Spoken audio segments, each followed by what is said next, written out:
नमस्कार दोस्तों, मैं संजीव कुमार वर्मा, सहआचार्य एसपीसी गवर्नमेंट कॉलेज अजमेर से आप लोगों से मुखातिब हूँ। हम बीए पार्ट फर्स्ट में भौतिक भूगोल के अंतर्गत पूर्व की कक्षाओं में कई बिंदुओं के बारे में चर्चा कर चुके हैं। हमारा जो बिंदु पिछली कक्षा में चल रहा था वो था समस्थिति सिद्धांत या आइसोस्टेसी थ्योरी। हमने जॉर्ज एरी एंड प्राट की संकल्पना पढ़ चुके हैं। आज हम डटन और हेफर्ड और बॉबी की संकल्पना को समझेंगे। जैसा पहले कहा जा चुका है कि समस्थिति शब्द का प्रयोग करने का श्रेय डटन 1889 को जाता है। ये मूलतः महाद्वीप एवं महासागरों के मध्य संतुलन की अवस्था को व्यक्त करना चाहते थे। उनका मत था कि भूपटल के पर्वत, पठार, मैदान, महासागरीय बेसिन आदि असमतल भागों के नीचे समान भार या घनत्व पाया जाता है। ऊंचे उठे भूभाग कम सघन शैलों से तथा निचले भूभाग अधिक सघन शैलों से निर्मित हैं। यदि किसी कारण पृथ्वी के इस भार में कमी या वृद्धि होती है तो भूपटल पर अवश्य ही परिवर्तन होते हैं, लेकिन ये परिवर्तन अत्यंत मंद गति से होने के कारण तत्काल अनुभव नहीं किए जा सकते।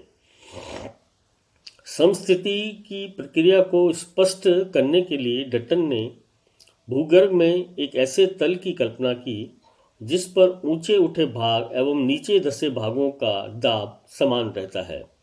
इस तल को समदाब तल, लेवल ऑफ यूनिफॉर्म प्रेशर, समस्थिति तल, आइसोस्टैटिक लेवल या क्षतिपूर्ति तल, लेवल ऑफ कंपनसेशन कहते हैं।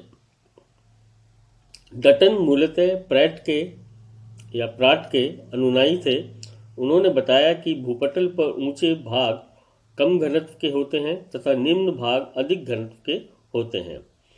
अतः दोनों भागों का समान दाब होता है, किंतु कभी कभी तलछट के निक्षेप या लावा के उद्गार से दाब बढ़ जाता है अथवा हिमयुग के पश्चात हिम के पिघलने से दाब कम हो जाता है, तो समस्थिति भंग हो जाती है। भूगर्भ में जब दाब की पूर्ति मैग्मा के हटने या ऊपर नीचे होने से होती है तब उसे समस्थिति की पूर्ति या आइसोस्टैटिक कंपनसेशन कहते हैं। भूगर्भ की समस्थिति पूर्ति की अधिकतम गहराई समस्थिति तल ही है। अब हम बात करेंगे हेफर्ड एवं बॉबी की संकल्पना के बारे में। Concept of Hefford and Bobby. अमेरिकी विद्वान हेफर्ड 1910 तथा बॉबी 1917 ने संयुक्त राज्य अमेरिका में भू सर्वेक्षण के दौरान अनेक गणितीय केंद्रों को स्थापित किया। उन्होंने साहुल रेखा की सहायता से अक्षांश रेखाओं का खगोलीय विधि से निर्धारण करके उसका परीक्षण त्रिभुजीकरण विधि से किया। दोनों विधियों से प्राप्त मापों की तुलना करके उन्होंने निष्कर्ष निकाला कि भौमिकीय संरचना तथा भूपटल पर ऊंचे उठे भागों के बीच एक संतुलन अवस्था मिलती है। बॉबी ने गुरुत्व शक्ति या फोर्स ऑफ ग्रेविटी का प्रयोग करके निरीक्षण किए। गुरुत्वाकर्षण पर अक्षांश, देशांतर, समुद्र तल से ऊंचाई एवं भू आकारों का प्रभाव पड़ता है। ध्रुवों पर पृथ्वी के चपटा होने के कारण विषुवत रेखा की अपेक्षा ध्रुव पृथ्वी के केंद्र के अधिक निकट होते हैं, अतः वहां गुरुत्वाकर्षण अधिक होता है। गुरुत्वाकर्षण का प्रभाव समस्थिति पर पड़ता है, अतः उसका अध्ययन करना बहुत आवश्यक है। गुरुत्वाकर्षण को प्रभावित करने वाले कारकों को ध्यान में रखकर भूमापन करने पर त्रुटि रहित परिणाम प्राप्त होंगे। इस परिणाम की तुलना साहुल रेखा द्वारा प्राप्त परिणाम से करने पर यदि कोई अंतर दिखता है तो वह अंतर गुरुत्व विसंगति या ग्रेविटी एनोमली कहलाता है। गुरुत्व विसंगति की सहायता से एक स्थान पर उपस्थित समस्थिति में अंतर ज्ञात किया जा सकता है। समस्थिति संकल्पना की व्याख्या करते हुए हैफोर्ड एवं बॉबी ने प्रतिपादित किया कि भूपटल के विभिन्न स्थल रूपों का घनत्व उनकी ऊंचाई के अनुसार भिन्न भिन्न होता है। अतः सागरीय तलों के नीचे भारी शैलें तथा ऊंचे पहाड़ी शैलों के नीचे हल्की शैलें मिलती हैं। इस प्रकार इन विद्वानों ने समान क्षैतिज क्षेत्रों के नीचे समान द्रव्यमान इक्वल मास बेनीथ इक्वल हॉरिजॉन्टल एरिया की संकल्पना का प्रतिपादन किया। इस संकल्पना के अनुसार भूपटल के नीचे एक निश्चित गहराई पर एक ऐसे तल की संकल्पना या कल्पना की गई जिसके ऊपर घनत्व में अंतर मिलता है और उसके नीचे घनत्व समान होता है, जिसे उन्होंने क्षतिपूर्ति तल या लेवल ऑफ कंपनसेशन कहा, जहां किसी प्रकार की गुरुत्व विसंगति नहीं पाई जाती। इन विद्वानों ने के अनुसार क्षतिपूर्ति तल की गहराई 96 या 112 किलोमीटर के आसपास है। उपरोक्त संकल्पना को स्पष्ट करने के लिए हैफोर्ड तथा बॉबी ने एक प्रयोग किया। उन्होंने लोहा 7.8, चांदी 10.5, तांबा 8.9, सीसा 11.4, जस्ता 7.1, पाइराइट 5.1 और टिन 7.3 तथा निकल 6.7 के समान चौड़ाई तथा मोटाई वाले टुकड़ों को लिया, जिनकी लंबाइयां भिन्न भिन्न थी, ताकि उनके द्रव्यमान मास समान रहे, किंतु उनके घनत्व में अंतर था। उन्होंने इन सभी टुकड़ों को पारे से भरे बेसिन में डुबो दिया। सभी टुकड़ों के निचले तल समान गहराई पर समान स्थिति पर थे, किंतु उनकी ऊंचाइयां भिन्न भिन्न थी। कम घनत्व वाले टुकड़े कम ऊंचे थे और अधिक घनत्व वाले टुकड़े अधिक ऊंचे पाए गए। इसी प्रकार पर्वत, पठार व मैदान तथा महासागरीय बेसिन विभिन्न घनत्व वाले पदार्थों से निर्मित हैं, जो अपने विभिन्न आयतन वॉल्यूम वाले भागों के साथ इस प्रकार संतुलित होकर एक दूसरे के साथ पाए जाते हैं कि क्षतिपूर्ति तल पर उनका भार बराबर होता है।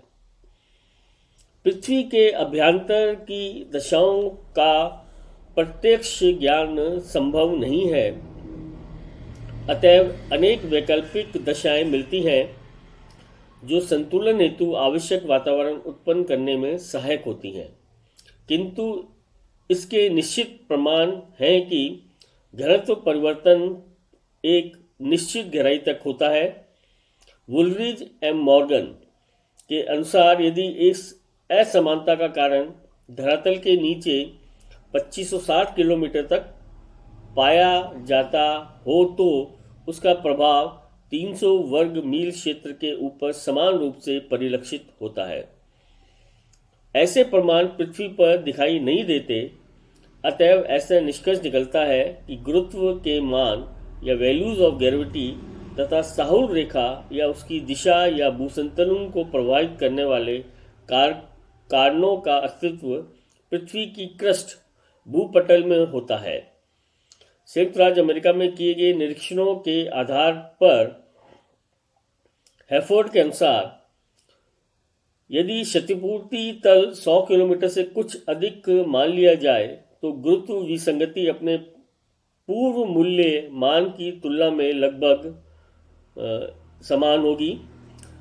लेकिन इस जो थ्योरी है इसकी आलोचना भी की गई है, जो इस प्रकार से है। पहला, इस संकल्पना के अनुसार क्षतिपूर्ति तल की गहराई का अनुमान 100 किलोमीटर ही किया गया है, किंतु उस गहराई पर स्थलखंड की जड़ें मूल अवस्था में विद्यमान नहीं रह सकती, क्योंकि गहराई में अभिवृद्धि के साथ साथ तापमान में भी वृद्धि होती जाती है तथा 100 किलोमीटर गहराई पर तापमान इतना अधिक हो जाता है कि शैल ठोस अवस्था में नहीं रह पाती।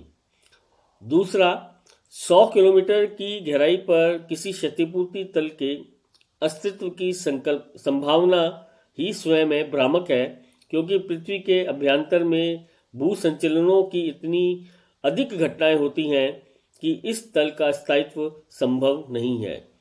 तीसरा, स्थल रूपों का स्वरूप वास्तव में स्तंभों की भांति नहीं है जैसा कि हैफर्ड व बॉबी ने कल्पना की थी, वरन पृथ्वी की संरचना में शैल संस्तरों का विकास क्षैतिज तथा संश्लिष्ट रूप में मिलता है। चौथा, भारतीय उपमहाद्वीप में गुरुत्व विसंगति का परीक्षण करने तथा भूपटल में घनत्व वितरण के अध्ययन के उपरांत ग्लैनी ने ये टिप्पणी की थी कि यद्यपि भू संतुलन तथ्य के रूप में स्वीकार नहीं किया जा सकता, परंतु भारत में ये भ्रामक रूप में बना रहता है। अतएव गुरुत्व के निरूपण का प्रतिफल हैफोर्डियन विसंगति की भांति होता है, जो सार्वकालिक अनुप्रयोग हेतु सर्वोत्तम विधि है, जिसके आधार पर भूपटल की संरचना के अन्वेषण हेतु प्रथम सोपान होता है।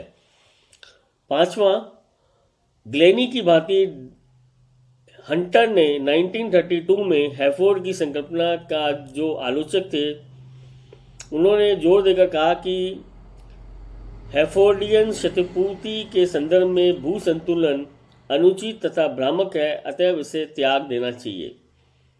धन्यवाद।